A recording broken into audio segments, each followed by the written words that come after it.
ये है talks news network और आप देख रहे हैं पॉलिटॉक्स, राजनीति का कच्चा चिट्ठा। अभी कोरोना की दूसरी लहर के खतरनाक प्रकोप से प्रदेश पूरी तरह मुक्त भी नहीं हुआ और दूसरी तरफ सरकार की नाक के नीचे सरकार के मंत्री और प्रशासन की मौजूदगी में लॉकडाउन के दौरान सोमवार को कोरोना गाइडलाइन की जमकर धज्जियां उड़ाई गई। जयपुर के जिन जाने माने समाज सेवी हाजी रफत अहमद की अपील पर कोरोना से बचाने के लिए ईद का जुलूस टाला गया था। जयपुर में उन्हीं हाजी रफत अहमद के इंतकाल के बाद उनके जनाजे में हजारों लोगों की भीड़ उमड़ पड़ी। जनाजे में करीब 15,000 से अधिक लोगों की भीड़ जुट गई। सबसे बड़ी ताज्जुब की बात यह रही कि इस भीड़ में आम लोग ही नहीं, जयपुर के आदर्श नगर से कांग्रेस विधायक रफीक खान समेत कई नामी राजनीतिक शख्सियत भी शामिल हुई। उसके भी ऊपर पुलिस प्रशासन भी इस भीड़ को रोकने के बजाय जनाजे के दौरान सुरक्षा इंतजामों में जुटी रही। हाजी रफत का जनाजा पुलिस सुरक्षा में जयपुर के रामगंज बाजार से निकाला गया। जनाजे की वीडियो वायरल होने के बाद हड़कंप मच गया। बता दें, इस घटना पर पुलिस की ओर से अब विधायक रफीक खान समेत 11 लोगों के खिलाफ महामारी एक्ट में मामला दर्ज किया गया है। रामगंज क्षेत्र से निकले हाजी रफत अहमद के जनाजे में उमड़ी भीड़ को लेकर प्रदेश की सियासत गर्मा गई है। मामले को लेकर बीजेपी के दिग्गज नेताओं ने गहलोत सरकार पर जमकर निशाना साधते हुए इसे सरकार की तुष्टीकरण की राजनीति करार दिया है और दोषियों के खिलाफ कार्रवाई की मांग की है। इस मामले पर भाजपा प्रदेशाध्यक्ष सतीश पूनिया ने कहा कि कोरोना एडवाइजरी की धज्जियां गहलोत सरकार और उनके नुमाइंदों ने उड़ाई है। रामगंज में जो दृश्य दिखा है, यह पहला मसला नहीं था। सरकार में एक मंत्री के पिताजी के जनाजे में इस तरीके से लोग इकट्ठा हुए थे।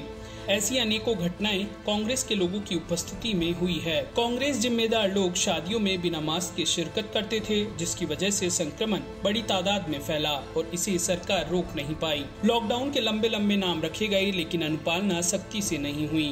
पूनिया ने आगे कहा कि जिस सरकार का इकबाल खत्म होता है और मुखिया निरपेक्ष नहीं होता है, इस तरीके की घटना होती रहती है। सतीश पूनिया ने कहा कि कल की घटना तुष्टीकरण की घटना है। पूनिया ने कहा कि बसेड़ी में विधायक ने सुंदरकांड का पाठ किया तो उन्हें गिरफ्तार किया गया, जबकि मंत्री के यहाँ मामला दर्ज कर लीपापोती की गई। ऐसे में सरकार में ईमान होता तो यह घटना नहीं होती। सतीश पूनिया ने कांग्रेस की गहलोत सरकार पर बड़ा निशाना साधते हुए कहा कि राजधानी में जनाजे में उमड़ी भीड़ किसी भी व्यक्ति के जनाजे की नहीं, बल्कि ऐसा लग रहा था जैसे तुष्टीकरण के जरिए कांग्रेस पार्टी खुद का ही जनाजा निकाल रही हो।